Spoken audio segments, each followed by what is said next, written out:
ইমাম বুখারী রহমাতুল্লাহি আলাইহি তার ব্যাপারে কিতাবের মধ্যে লেখা আছে, ইমাম বুখারী ছোট্ট বয়সে বিশেষ এক রোগের কারণে উনার চোখের আলো যখন চলে যায়, অর্থাৎ তার চোখ দুটো অন্ধ হয়ে যায়। ইমাম বুখারীর মা আল্লাহর কাছে বলে, আল্লাহ চাইছিলাম সন্তানটাকে আলেম বানাবো, হাফেজে কোরআন বানাবো, হাফেজে হাদিস বানাবো, কিন্তু আমার সন্তানটা যে অন্ধ হয়ে গেল। ও মালিক, তুমি আমার সন্তানের চোখের আলো নিয়ে গেলা। একদিনের কথা, তাহাজ্জুদের মুহূর্তে সন্তান বাচ্চা ঘুমায়া রইছে। আপনার কথাগুলো শুনতেছেন?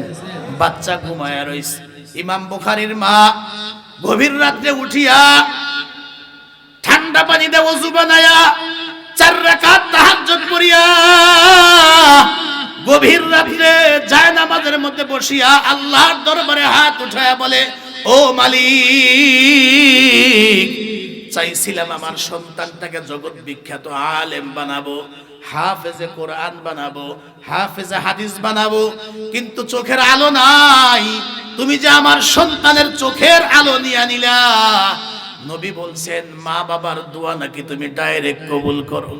তুমি তো পাহাড়কে দরিয়া, দরিয়াকে পাহাড়, মৃতকে জীবিত, আবার জীবিতকে মৃত, তুমি তো সব কিছু আল্লাহ তুমি করতে পারো। আমি মা হইয়া আমার সন্তানের জন্য তোমার দরবারে হাত উঠে বলি, এত কিছু বুঝি না। তোমার নবী যদি সত্য হয়, নবীর হাদিস যদি সত্য হয়, আমি মা তোমার কাছে দোয়া করি, আল্লাহ দয়া করে মেহেরবানি করে আমার সন্তানটার চোখ দুটা তুমি ভালো বানায়া দাও। সুবহানাল্লাহ। মা এমন করে দোয়া করতেছেন, আবার মায়ের 2 চোখ থেকে পানি বের হয়ে, লেবুর রসের মতো 2 চোখ থেকে পানি বের হয়ে হাতের অঞ্জুলের ভিতরে পড়তেছে। আঙ্গুলের ফাঁক দিয়া সেই চোখের পানিগুলা বেয়ে বেয়ে জায়নামাজ পর্যন্ত স্পর্শ করে। আল্লাহ রে কয়, আল্লাহ মার দোয়া তুমি যদি সত্যি কবুল করো, নবী যদি সত্যি হয়, অবশ্যই তো হাদিস সত্যি বলেছেন, দয়া করে তুমি আমার সন্তানের চোখ দুটা তুমি ভালো বানায়া দাও। একবার হাত উঠায়া দোয়া করে, আবার সেজদার ভিতরে গিয়া দোয়া করে। কিতাবের ভিতরে লেখা আছে, সেজদারত অবস্থায় দোয়া করতে করতে ইমাম বুখারীর মায়ের চোখ দুটা যখন বন্ধ হয়ে যায়, অর্থাৎ মা যখন ঘুমায়া যায়, ঘুমের ঘরে স্বপ্নে দেখে মুসলিম জাহানের জাতির পিতা হযরত ইব্রাহিম খলিল বুড়ো মানুষ লাঠি ভর করে ইমাম বুখারীর মার সামনে স্বপ্নে যুগে দাঁড়ায়া ডাক দিয়া বলে, বুখারীর মা, আর কাঁদতে হবে না, যাও তুমি তোমার সন্তানের খবর নাও।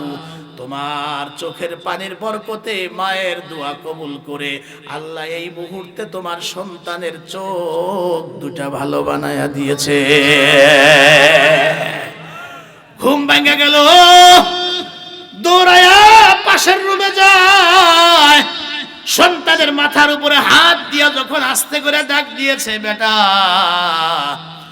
ইমাম বুখারী ছোট্ট বয়সে চোখ দুটা খুইলাই বলে, মাগো আলহামদুলিল্লাহ, কিছুই তো বুঝলাম না, অন্ধ দুটা চোখ নিয়ে ঘুমায়া গেলাম, এখন তো আমি তোমাকে সহ তামাম দুনিয়ার সব কিছু আমি স্পষ্ট দেখতে পাই। মায়ের দুয়ার বরকতে ইমাম বুখারী রহমাতুল্লাহ আলাইহি যে চোখ দুটি ফিরে পেয়েছিলেন, কিতাবের মধ্যে লেখা আছে, মৃত্যু পর্যন্ত তার এই চোখের আলো বিন্দু পরিমাণও কমে নাই। এটা সুবহানাল্লাহ বললেন না? আমরা তো বয়স হয়ে গেলে চশমা ব্যবহার করি, চশমা ইউজ করি, কিন্তু ইমাম বুখারী রহমাতুল্লাহ আলাইহি শেষ বয়সেও রাত্রিবেলায় খোলা আকাশের নিচে চাঁদের আলোর নিচে বসে বসে উনি কিতাব পড়তেও পারতেন, লিখতেও পারতেন। চোখের আলো কবরে যাওয়ার আগ পর্যন্ত বিন্দু পরিমাণও কমে নাই। ছাত্র ভাইরা যারা এসেছেন, বাইজিদ বুস্তামি রহমাতুল্লাহ আলাইহির নাম আমরা শুনছি। উনিও জগৎ বিখ্যাত ওলি হয়েছিলেন। উনিও মায়ের দুয়ার বরকতে জগৎ বিখ্যাত আল্লাহর ওলি, উনাকে আল্লাহ বানায় দিয়েছে। সুবহানাল্লাহ জোরে বলেন। শুধু কি তাই, আবার যদি মা বাবা কখনো সন্তানের জন্য যদি বদদুয়া করে, এই বদদুয়াটাও কিন্তু আবার সাথে সাথে আল্লাহর দরবারে কবুল হয়ে যায়।